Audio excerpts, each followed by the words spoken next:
Hello mga ka-leaves, good morning! So dahil masipag talaga mga anak ang ating sanggomay, ay naisipan kong magpunla at maglalagay ako dito sa maliit na pot para dadalhin ko sa aking bahay.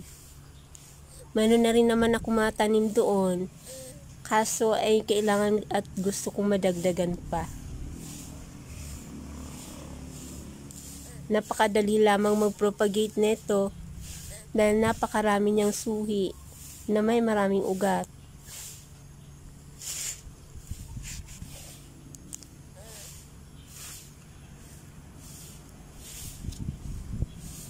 Lalagyan lang natin ng bunot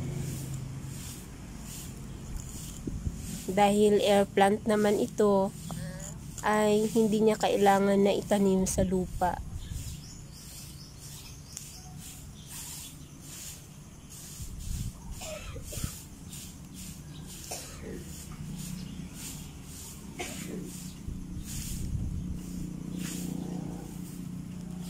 Kung gusto nyong wag siyang lumaking sobra, ay okay lang na dito sa maliit na pot nakalagay.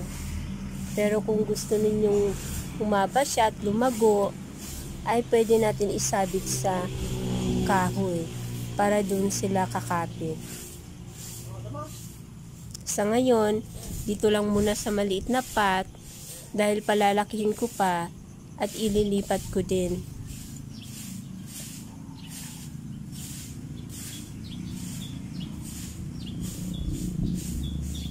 Yun lamang po. Maraming salamat.